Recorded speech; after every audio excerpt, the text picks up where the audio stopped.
Welcome to the Ripple Effect Martial Arts Podcast. Hi, everybody. Today we have Master Kyle Galloway. He is a consummate martial artist, and you'll find out why. He holds a 6th-degree black belt in the Junri tradition of American Freestyle Taekwondo. He also holds a blue belt in Brazilian Jiu Jitsu, the title of guru in Pekiti Tirsia Kali, Filipino martial art.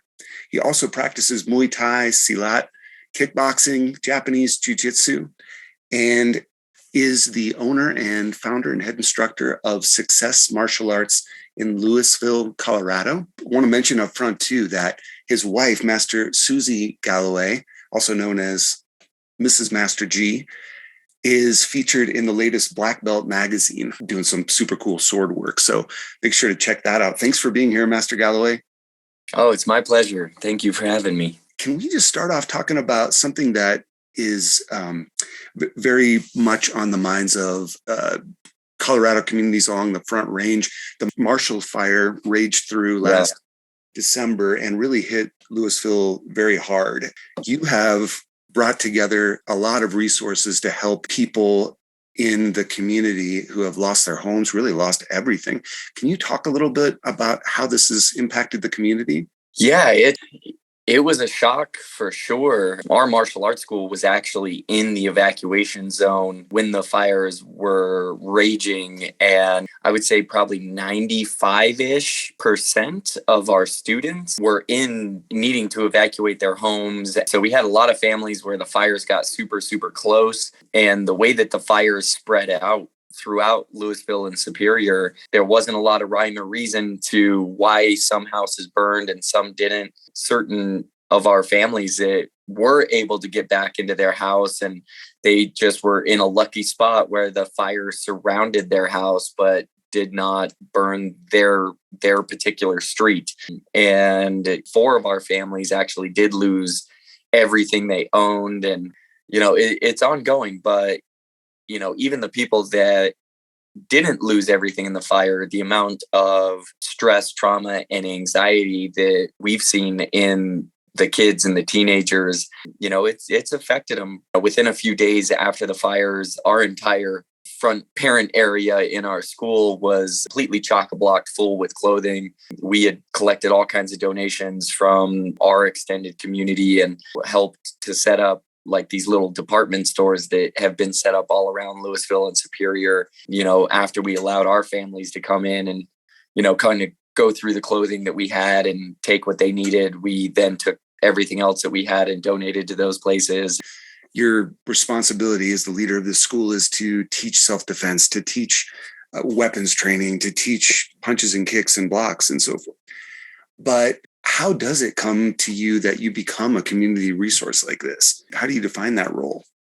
Yeah. So when I'm talking to a new parent and I'm trying to explain what our martial arts school is, the way that I will say it to them is that, number one, we are a community. That is actually the main reason why Mrs. G and I love doing what we do, really utilizing that idea of positive peer pressure. That is always our number one focus, is to be a community, a positive community. This last weekend at the Ripple Effect Martial Arts School in Johnstown, you helped lead a board break that served as a fundraiser for students of your schools who had lost so much. Can you just speak a little bit about your experience there or your passion for doing that? I love being a part of events like that at other martial arts schools as well as here. I'm a karate nerd, so I love being in those things, and so appreciative that the Ripple Effect community was willing to get together and put together that whole scenario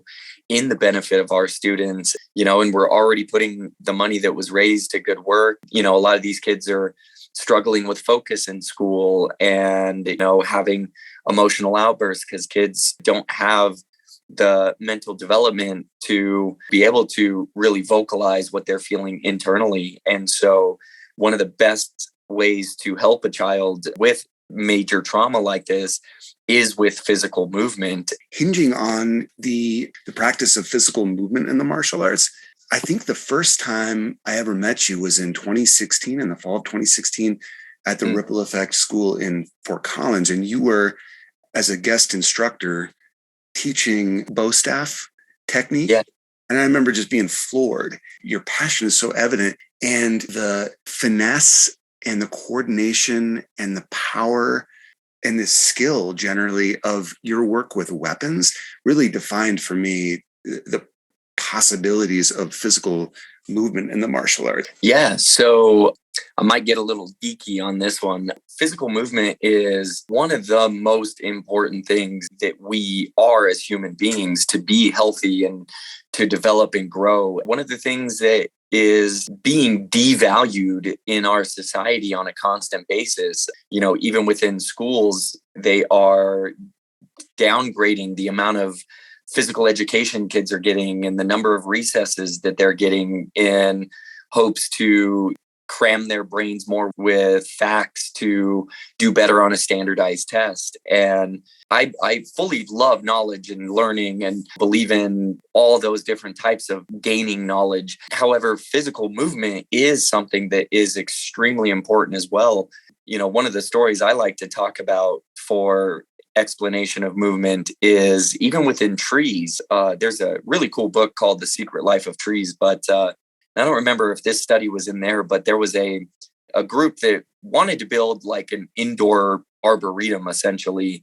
And they basically created like an indoor greenhouse for trees, and they wanted to create the most perfect environment possible. So they actually built this giant greenhouse and planted these trees and stuff, and provided the perfect everything. So perfect nutrients, soil balance, sunlight, all of these different factors. And in all seriousness, these trees should have been thriving with the environment that they created. And the trees just kept dying. And they could not, for the life of them, figure out what was actually causing these trees to die. What they ended up realizing is in creating the perfect environment, they also shielded these trees from natural wind.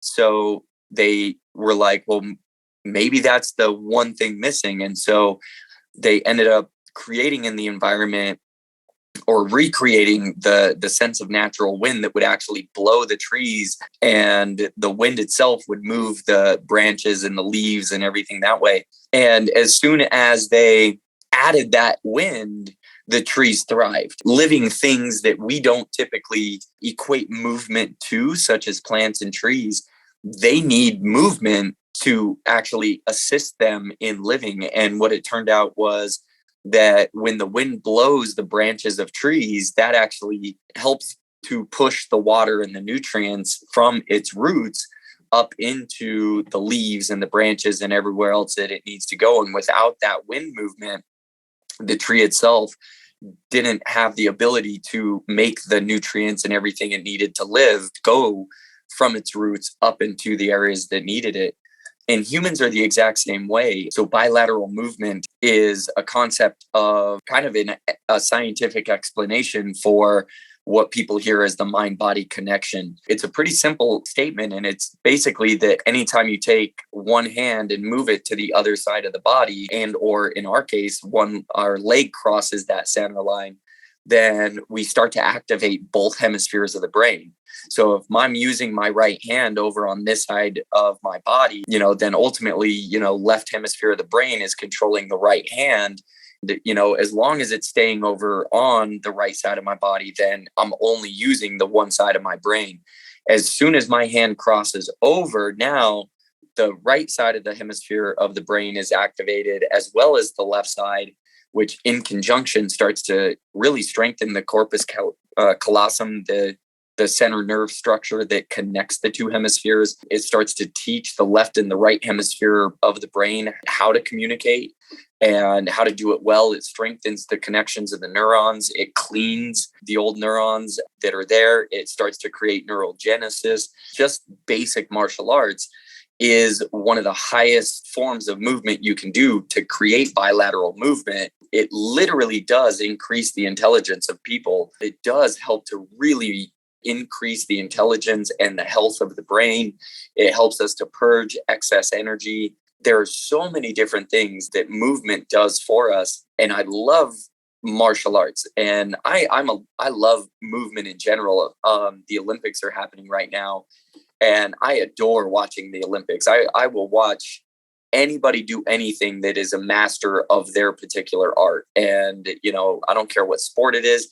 I mean, if I get a chance to watch a master basket weaver, I will watch that person, because I love to watch people do the things that they specialize in, and just the mastery of anything in martial arts. The only other thing I know of that is this way is ballet, where we literally move our body in every possible direction that it can move in. Versus, a lot of other sports, they're very specialized. There's a few techniques that you do. There's a few types of movements that you're mastering, but martial arts incorporates every direction, every twist, every turn, every layback, every height of your kick, every direction the leg can move. I always joke around that we move our body in every way we're allowed to by our body. And then with some styles, we actually move our body in the way it's not supposed to as well. Taking Jiu Jitsu and stuff, for example, where we're doing arm bars and different things of that nature, that there's always something new to do with it. That's a great technical explanation of what I've heard anecdotally from parents at tournaments and tests a lot, where they're watching their kid who's at, say, the level of green belt. And for anybody listening, that's approximately 1 year of training. And they'll say, I didn't think he or she were coordinated like that. I'm seeing coordination happen. And that's from things like pseudo blocks or turns and that bilateral movement. That's a fascinating story about the trees, the idea that stress or impact. So when you're sparring, you get hit, tapped, something, and you feel it. Or when you're striking a pad, you're hitting a semi-movable object and trying to move it. Is that part of training too, or what does that teach? Yeah, human beings are physical animals, and, we crave touch and impact. And, there's actually a scientific syndrome or a medical syndrome called failure to thrive, where if a baby isn't nurtured and touched and held and played with, it'll actually cause that infant to die. There was a study done long time ago. Basically, they had two sets of, I believe they were orphan babies. And in one group, the babies were sung to, they were picked up, they were held. And obviously they were fed and their diapers were changed, but they were given that human touch. And then the other group was babies that, were given all the necessities. They were fed when they were hungry. They got their diapers changed when they needed to. And all the necessities were fulfilled, but they were never touched. They were never hugged. They were never held. They were never played with. And the babies in that particular group actually started to die. And again, they had to cut the study short, but it's again called failure to thrive.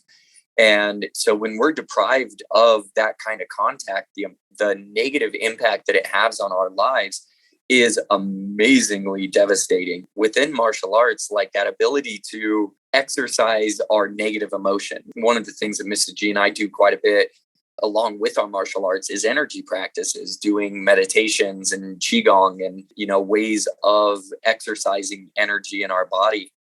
And one of the things I see within those studies is people looking to completely get rid of negative emotions. I was actually talking to one of the families that lost everything in the fire. The daughter that trains with us is 15 years old.